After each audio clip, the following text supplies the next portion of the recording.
डोंगरगांव विधायक दलेश्वर साहू भी रहे मौजूद। योग गुरु बाबा रामदेव की दिव्य फार्मेसी की 5 दवाओं पर से उत्तराखंड सरकार ने लगाया प्रतिबंध 3 दिन में वापस ले लिया। उत्तराखंड आयुर्वेद और यूनानी लाइसेंसी अथॉरिटी ने शनिवार को आधिकारिक जानकारी मीडिया के जरिए दी। दिव्य फार्मेसी का दावा है कि जिन दवाओं पर पहले प्रतिबंध लगाया गया था वो दवाएं रक्तचाप, मधुमेह, गोइटर, ग्लूकोमा और हाई कोलेस्ट्रॉल का इलाज करने में पूरी तरह से सक्षम हैं। तो वहीं उत्तराखंड ड्रग रेगुलेटर ने मामले में सफाई देते हुए कहा कि हमने पिछला आदेश जल्दबाजी में जारी किया था, जिसकी वजह से ये गड़बड़ी हुई है। Uttarakhand drug regulator doctor GCN Jangpangi ने जारी किए गए लेटर के माध्यम से कहा कि हम इस निदेशालय द्वारा जारी 9 नवंबर के पिछले आदेश में संशोधन करके 5 दवाओं के उत्पादन को पहले की तरह जारी रखने की अनुमति देते हैं।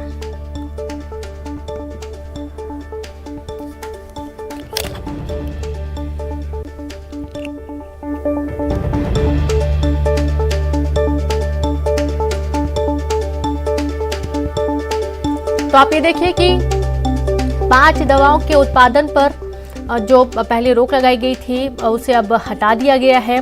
दिव्य फार्मेसी का दावा है कि जिन दवाओं पर पहले प्रतिबंध लगाया गया था वो दवाएं रक्तचाप, मधुमेह, गोइटर, ग्लूकोमा और हाई कोलेस्ट्रॉल का इलाज करने में पूरी तरीके से सक्षम है। उत्तराखंड ड्रग रेगुलेटर ने मामले में सफाई देते हुए कहा है कि हमने पिछला आदेश जल्दबाजी में जारी कर दिया था, जिसकी वजह से ये गड़बड़ी हुई है। फिल्मकार मधुर भंडारकर की आने वाली फिल्म इंडिया लॉकडाउन का वर्ल्ड प्रीमियर 21 नवंबर को भारतीय अंतर्राष्ट्रीय फिल्म महोत्सव इफ्फी में होगा, जिसका आयोजन गोवा के पणजी में होगा। फिल्म इंडिया लॉकडाउन का प्रीमियर इफ्फी में आयोजित होने पर डायरेक्टर मधुर भंडारकर ने खुशी जाहिर की और ट्वीट कर कहा कि यह उनके लिए सम्मान का पल है कि उनकी फिल्म का प्रीमियर भारतीय अंतर्राष्ट्रीय फिल्म महोत्सव के आयोजन में रखा गया है। मधुर भंडारकर के निर्देशन में बनी फिल्म इंडिया लॉकडाउन कोविड-19 के कारण दुनिया भर में लगी लॉकडाउन से प्रेरित सच्ची घटनाओं पर आधारित है। फिल्म में महामारी के दौरान बंद में हुई लोगों की तकलीफें दिखाई गई हैं। फिल्म को 2 दिसंबर से लॉकडाउन ऑनलाइन स्ट्रीमिंग प्लेटफॉर्म पर उपलब्ध रहेगी। चांदनी बार, ट्रैफिक सिग्नल और फैशन जैसी महत्वपूर्ण फिल्मों के लिए जाने जाने वाले भंडारकर ने कहा कि वह IFFI में अपनी फिल्म के प्रीमियर के लिए उत्साहित है।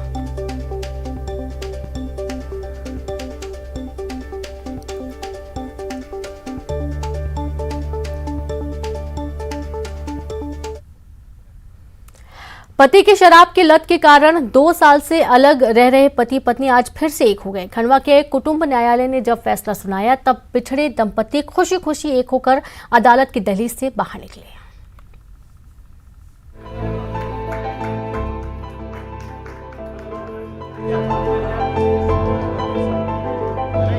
हाथ में हाथ डालकर एक दूसरे को देखकर मुस्कुराते, शर्माते इन दंपति की तस्वीर भले ही आम है, लेकिन इसके पीछे की कहानी काफी खास है। पति की शराब की लत ने दोनों को अलग कर दिया था, लेकिन नाती पोते के प्यार ने उन्हें फिर से मिलवा दिया।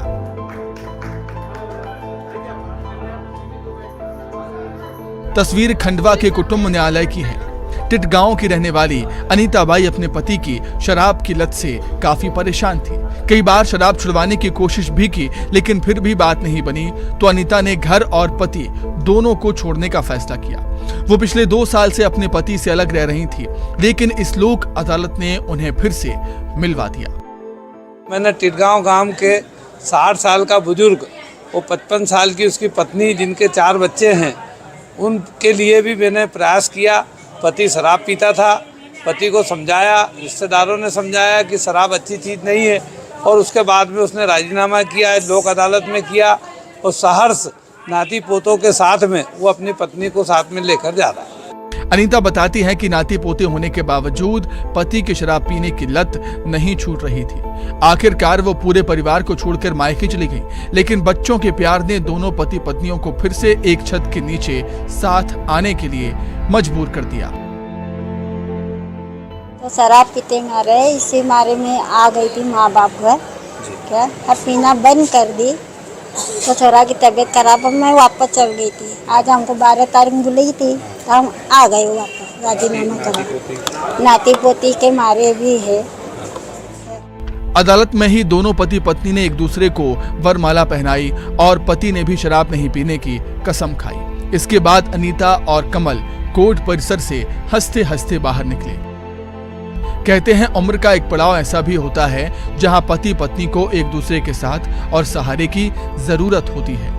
ऐसे ही पड़ाव पर आज जब अनीता और कमल एक हुए हैं तो दोनों के साथ उनके परिवार वाले भी खुशी से झूम उठे हैं। हरेंद्र नाथ ठाकुर, न्यूज़ 18 खंडवा।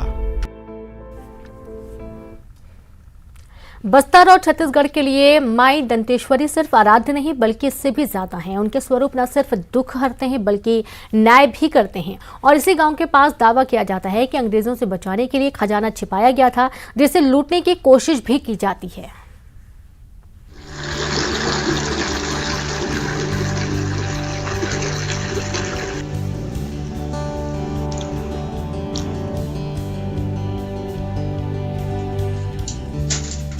गुफा से निकलकर फिर हम जंगल की ओर निकल पड़े।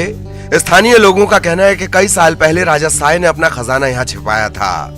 लोगों का कहना है कि अंग्रेजी लूटपाट से बचने के लिए राजा साय ने देव पांडुम के जंगल में एक बावड़ी बनाकर अपना खजाना छिपाया और फिर माई दंतेश्वरी की स्थापना की।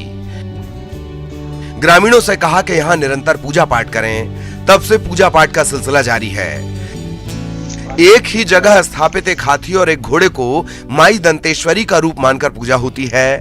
हर त्योहार की शुरुआत माई की आराधना से होती है और नवरात्रों में तो आसपास के 12 गांव के लोग भी यहाँ पूजा पाठ के लिए पहुंचते हैं।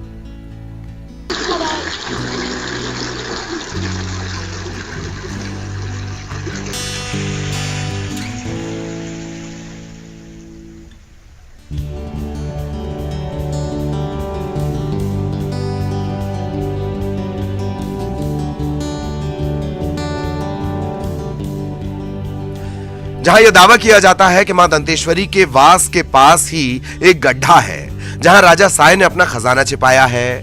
खजाने की खोज में आसपास के लोगों के अलावा बाहर से भी कई लोग यहां आए लेकिन नाकाम रहे। साल 2008 में लोहारा के राजा भूपेंद्र सिंह भी देव पांडुम पहुंचे। ग्रामीणों को पैसे का लालच देकर खजाना निकालने में मदद मांगी। उस समय गांव में केवल 17 परिवार रहते थे। सभी को 1-1 लाख रुपए का लालच दिया गया। ग्रामीणों के इनकार के बाद भी चोरी छिपे खजाना निकालने की कोशिश हुई तो गांव वालों ने रंगे हाथों पकड़ा और भगा दिया। लोग ये भी बताते हैं कि इस कोशिश के बाद राजा को माई दंतेश्वरी का प्रकोप झेलना पड़ा और उनकी मौत हो गई। ये लोहारा वाला राजा ने जो भूपेन हर 3 बार आकर के उसने बस्ती को सलाह लिया कि मेरे को सहयोग दो कि वहाँ के हंडा निकालने के लिए तुमको 17 घर है तो 17 लाख रुपया दूंगा ऐसे करके। लेकिन गांव वाला हम उसको सहमति नहीं दिए तो फिर अपना उन लोग छुप करके काम किए। छुप कर काम करने के बाद में एक लोग दूसरा तीसरा लोग हमने उसको पकड़ लिए हैं। तो तीसरा लोग पकड़ लिए तो यहाँ से राजा जा करके उधर पर अपना उल्टी दस्त होकर के वो राजा ने खत्म हो गया। छत्तीसगढ़ के कई इलाकों की तरह बालोद की बियावान जंगलों में भी कई रहस्य बिखरे पड़े हैं। इसके साथ ही है पर्यटन की अपार संभावनाएं। जरूरत है इसे सहेजे जाने की ताकि सैलानियों को कुदरत को महसूस करने का मौका मिले, स्थानीय लोगों को रोजगार और इस अनाम जगह को देश के पटल पर चमकने का मौका। इसके ठीक बाजू में यहाँ पर जो गहरा जैसा आप देख रहे हैं उस गड्ढे में ग्रामीण बताते हैं कि पहले अंग्रेज जमाने में जो राजा महाराजा थे उन्होंने यहाँ पर सोना छुपा कर रखा है, आभूषण छुपा कर रखे हैं और कई तरह की संपत्तियां, अपनी जो संपत्ति होती है उसे छुपा कर रखे थे और उसे तलाशने की भी कोशिश की गई। ये जो मंदिर जो है, मंदिर के ठीक पीछे एक गड्ढा, बड़ा गड्ढा खोदा गया था किसी के माध्यम से, जिसे ग्रामीण जब इधर इस रास्ते से सफ़र करते हैं इसके कारण से उस गड्ढे को ढक दिया गया है, बंद कर दिया गया है ताकि ग्रामीणों को किसी तरह से समस्या ना हो। कई बार इसको तलाशने की कोशिश की गई। यहाँ पर जो जेवरात जो छुपा कर रखे गए थे राजा महाराजाओं ने, उसे कई बार तलाशने की कोशिश की गई लेकिन अभी तक के नाकाम रहे। अब तक किसी ने ढूंढ नहीं पाया है। यही वजह है कि सोने और आभूषण और जेवरात को छुपाने के लिए यहाँ पर राजा महाराजा ने यहाँ पर जो है मंदिर तैयार किया था। और मंदिर पहले केवल छप्पर का हुआ करता था और खपरेल युक्त हुआ करता था, जिसे ग्रामीणों ने अपनी आस्था मानकर इसे शीट के माध्यम से इसे तैयार कर दिया है ताकि किसी तरीके की समस्या पूजन अर्चन में न हो। दिलेश्वर देवांगन, न्यूज़ 18 छत्तीसगढ़, बालोद। और इसी के साथ इस बुलेटिन में इतना ही। नमस्कार।